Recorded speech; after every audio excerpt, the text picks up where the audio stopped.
themselves. A Right. lot of inmates who, the miseducation about mental health is very prevalent because inmates who lack education, period, and lack of comprehension, they don't understand a lot of what's going on with them and why they behave the manner in which they do. But the way the prison officials do, everything is a game to them. Everybody's running game. They believe that every single inmate is faking it. This is their whole concept. This is how mental health is being provided here. The prison officials determine, oh, he's just faking it. And they have an influence on the mental health staffs by, giving their inputs as opposed to mental health making its own diagnosis. It's you got youngsters, you got young staff around here, probably 20, 22, 23, 24, 25 years old. Young people, looking like they just got out of school themselves, don't know anything. They're like they're on an adventure up in here. They're in prison. They get to have guns. They get to wear the uniform and the badge. And they become authoritative. So, some of them think that they're, what they call up on game. They think that they're all knowing, and that they can just look at a person and tell, oh, ain't nothing wrong with him. We just faking it. He's just trying to get out of that 115, that write-up that he got, And that's all they think about, because the prison officials' main goal is to sustain convictions. It's like to find inmates guilty of whatever they do, as opposed to what the rules set forth under mental health. These mental health staff say, yes, this inmate, his actions were a reflection of his mental health, then that disciplinary should disappear. It's supposed to be dismissed. The inmate should be removed from ADSEG, and he should be placed back into a programming setting. But what they do here is pretty much force the inmate to prove that he's really having mental issues. And that's when guys go to the extent of trying to commit suicide. To prove to these staffs, especially, it's like you have to prove it to the police, not the mental staff, to the police. And this warden here, he knows about it, They're the unseen hand. These are the people who turn a blind eye on all the wrongs that are going on, but at the same time, they're wrong because they're not enforcing. They're not law enforcing.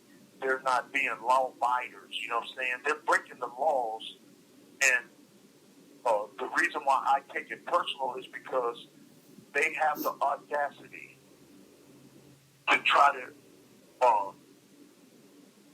put an inmate's life in harm's way because he addresses issues or he exposes them. I'm a threat to them simply because I make records. I don't keep this back here. If you have a problem with the police back here, I'm going to write a grievance for you if you don't know how to draft it yourself. They know that this is,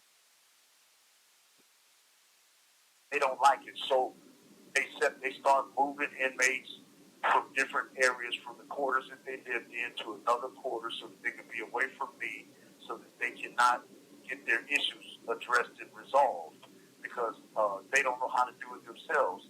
But because prison officials know that Clarence Knight wrote it for them, then he should not be able to complete the process if he's away from Clarence Knight. And that's what they spend most of their time on doing, It's so detrimental,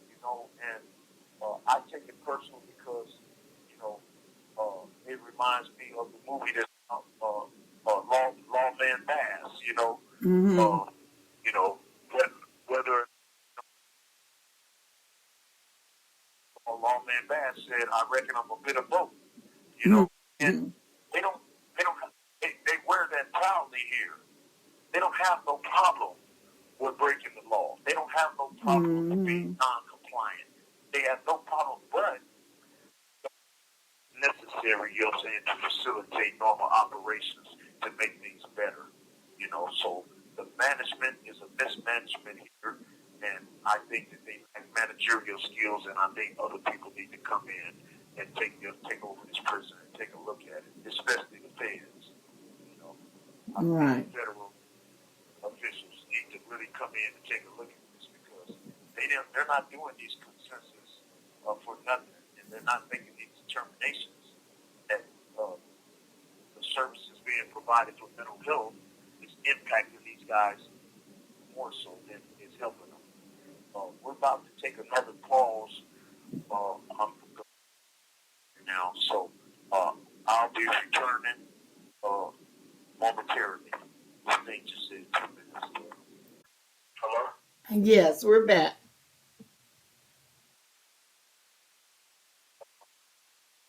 We're returning, and I was, uh, there's this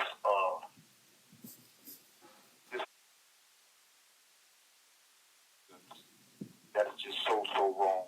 But they have their own entities and agencies that are directly linked to them. And everything seems to just pretty much be a cover up. This master circumvention going on. People who just jump skips over processes and to get just to the end means.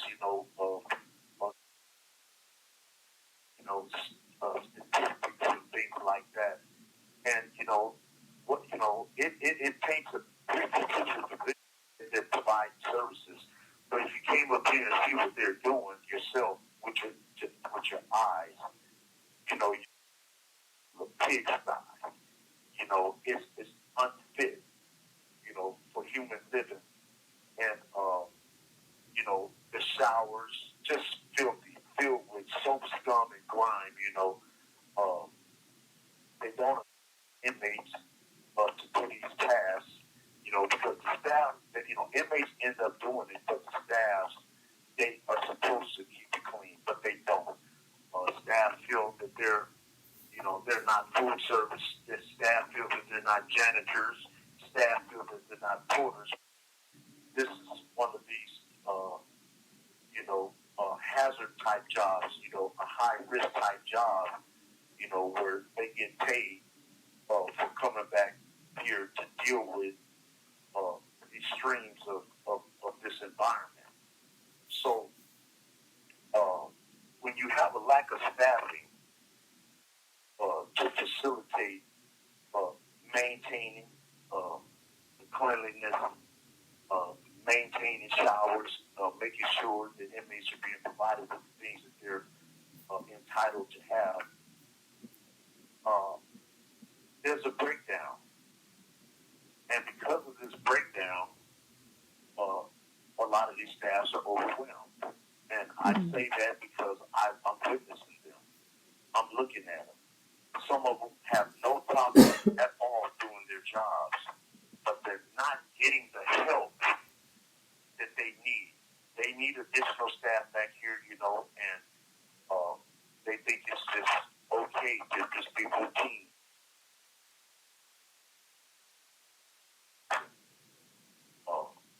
And I hope that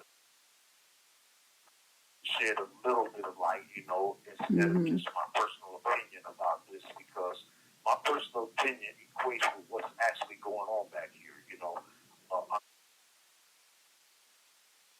Promote anything that's a lie or some untruth, just because my situation, and my situation is very, very because they're attacking me on all different levels. But for the sake of the inmate population back here in this mental health building, call and your telephone number will be monitored and recorded. The services are inadequate due to staff shortage. And, not just staff shortage. Warden is running everything, and I think it could be better, way better than this if you had, more concerned staff back here as opposed to staff, just coming back here to get the pay, increase in pay. So, I hope this, shed a little bit of light on what's going on here. I wish that I can be a little more medical or scientific about it. That's all right. I'm a prisoner. I'm a prisoner. You're doing good. My That's fine. My perspective is from a prisoner's perspective, and I hope that, it gives you a little more insight on what's really going on the inside of these prison walls. I thank you for your time. I appreciate you listening, and I'd be glad at any time to respond to comments of any sort. Thank you very much. All right. Thank you, Clarence. That was great information. I think that's the best point of view to have, coming from someone that's actually experiencing it. So we will see you again, or we will be back and continue our conversation about what's going on inside of the prisons. See you next time.